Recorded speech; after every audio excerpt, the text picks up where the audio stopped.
This is the MonDak OilField Review with host Jason Spiess.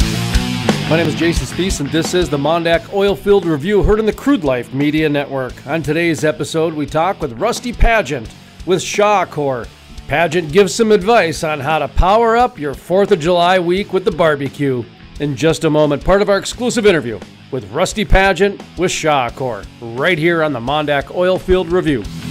It seems everywhere I go these days, someone is telling me about the success of hatch coaching. Listen to what professional speaker Mark J. Lindquist has to say. He is a person in this market and now in markets across the country with hatch coaching that is revolutionizing the way people approach the business. He's reinventing the way people look at the people model. That's why he brings in hundreds of people from all over the country who are trying to figure out how to do what he's doing in their market. For more information, call 701-212-1572 or visit coachingwithhatch.com. That's coachingwithhatch.com.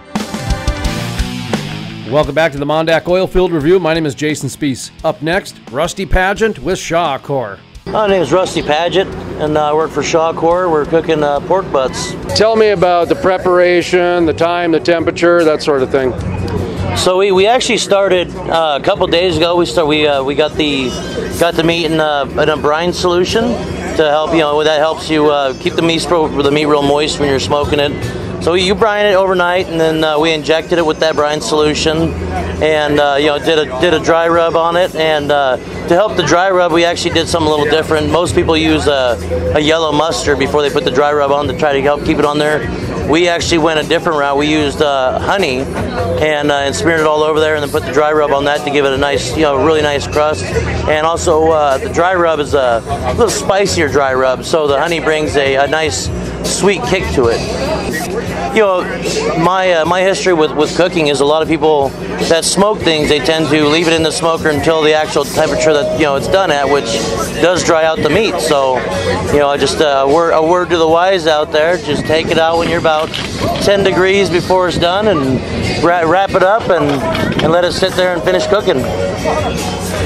And how about the wind? I tell you, sometimes the wind can really impact how you're doing your smoker and that sort of thing. Do you ever worry about that?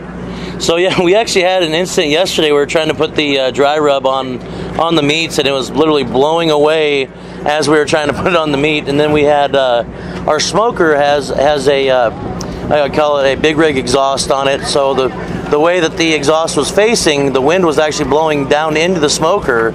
To listen to the full-length interview with Rusty Padgett with Shawcor, or to listen to other MonDak OilField reviews, visit thecrudelife.com. That's thecrudelife.com. From the staff of the MonDak OilField Review, my name is Jason Spiess, asking you to be safe this 4th of July week and keep calm and frack on. Hey folks, I want to take a quick second to tell you, just in time for summer, the Crude Life t-shirts are now on sale. 3 different designs available. Show your support for the industry and become an energy enthusiast by living the crude life.